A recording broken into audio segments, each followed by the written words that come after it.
My colleagues and I are fascinated by the science of moving dots. So what are these dots? Well, it's all of us. And we're moving in our homes and our offices as we shop and we travel throughout our cities and around the world. And wouldn't it be great if we could understand all this movement, if we could find patterns and meaning and insight in it? And luckily for us, we live in a time where we're incredibly good at capturing information about ourselves. So whether it's through sensors or videos or apps, we can track our movement with incredibly fine detail. And it turns out one of the places where we have the best data about movement is sports. So whether it's basketball or baseball or football or the other football, we're instrumenting our stadiums and our players to track their movements every fraction of a second. So what we're doing is turning our athletes into, you probably guessed it, moving dots. So we've got mountains of moving dots, and like most raw data, it's hard to deal with and not that interesting. But there are things that, for example, basketball coaches want to know. And the problem is they can't know them because they would have to watch every second of every game, remember it, and process it. And a person can't do that. But a machine can. The problem is a machine can't see the game with the eye of a coach.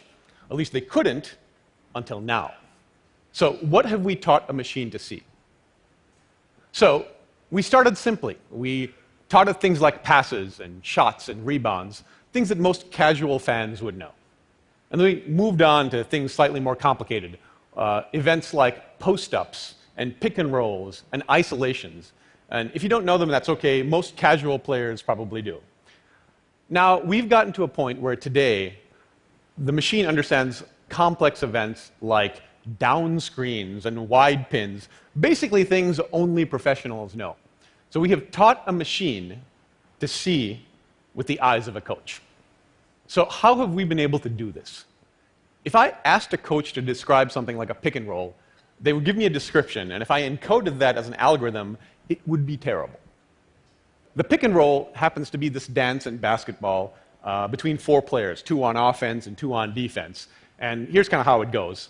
So there's the guy on offense without the ball, and he goes next to the guy guarding the guy with the ball, and he kind of stays there, and they both move, and stuff happens, and ta-da, it's a pick and roll. So that is also an example of a terrible algorithm. So if the player who's the interferer, he's called the screener, goes close by, but he doesn't stop, it's probably not a pick and roll. Or if he does stop, but he doesn't stop close enough, it's probably not a pick and roll. Or if he does go close by and he does stop, but they do it under the basket, it's probably not a pick and roll. Or I could be wrong, they could all be pick and rolls. It really depends on the exact timing, the distances, the locations, and that's what makes it hard. So luckily, with machine learning, we can go beyond our own ability to describe the things we know. So how does this work? Well, it's by example. So we go to the machine and say, "Good morning, machine. Here are some pick and rolls, and here are some things that are not pick and rolls. Please find a way to tell the difference."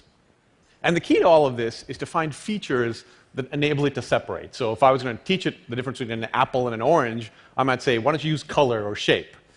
And the problem that we're solving is, what are those things? What are the key features that let a computer navigate the world of moving dots? So figuring out all these relationships, both relative and absolute, of location, distance, timing, velocities, that's really the key to the science of moving dots, or as we like to call it, spatiotemporal pattern recognition in academic vernacular. Because the first thing is you have to make it sound hard, and because it is. The key thing is, for NBA coaches, it's not that they want to know whether a pick and roll happened or not. It's that they want to know how it happened. And why is it so important to them? So here's a little insight. It turns out in modern basketball, this pick and roll is perhaps the most important play. And knowing how to run it and knowing how to defend it is basically a key to winning and losing most games. So it turns out this dance has a great many variations, and identifying the variations are really the things that matters, and that's why we need this to be really, really good. So here's an example. There are two offensive players, two defensive players getting ready to do the pick and roll dance. So the guy with the ball can either take or he can reject. His teammate can either roll or pop. The guy guarding the ball can either go over or under. His teammate can either show or play up to touch or play soft, and together they can either switch or blitz, and I didn't know most of these things when I started.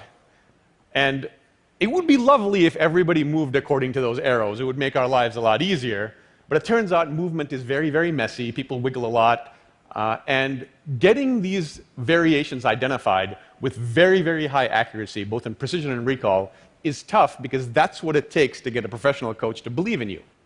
And despite all the difficulties with the right spatiotemporal features, we have been able to do that. Coaches trust our ability of our machine to identify these variations. We're at the point where almost every single contender for an NBA championship this year is using our software, which is built on a machine that understands the moving dots of basketball. So not only that, we have given advice that has changed strategies that have helped teams win very important games. And it's very exciting because you've got coaches who've been in the league for 30 years that are willing to take advice from a machine.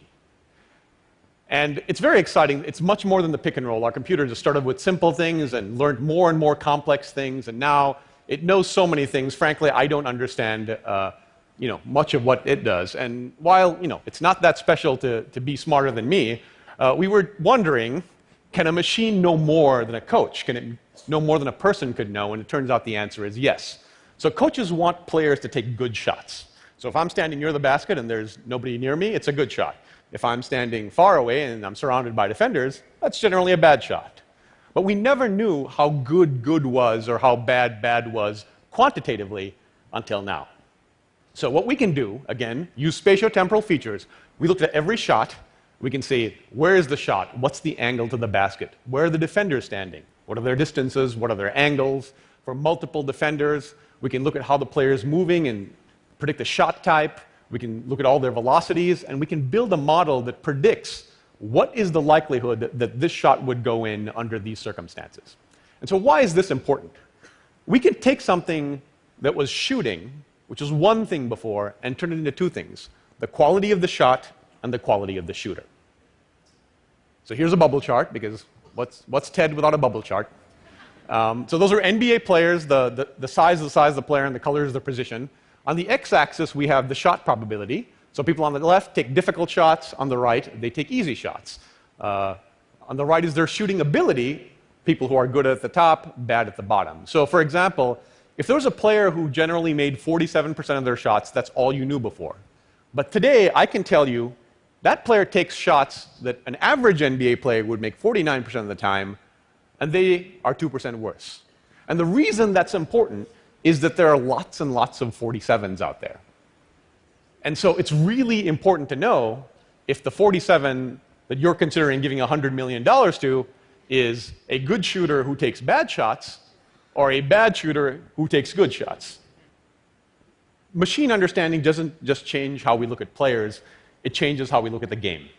So there was this very exciting game a couple of years ago in the NBA Finals. Miami was down by 3. They were 20 seconds left. They were about to lose the championship.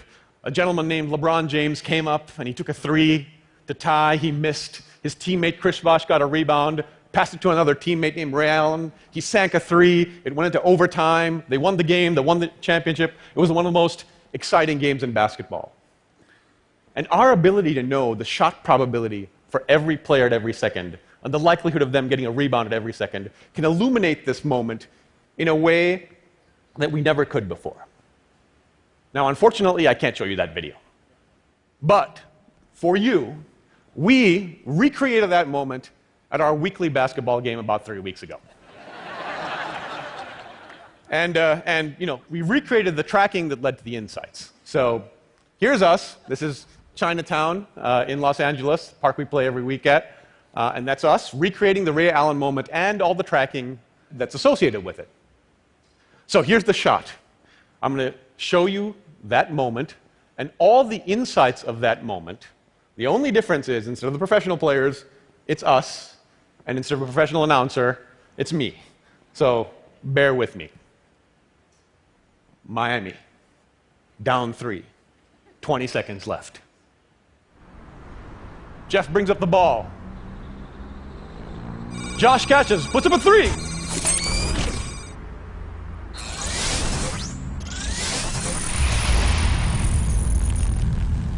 Won't go. Rebound, Noel. Back to Daria.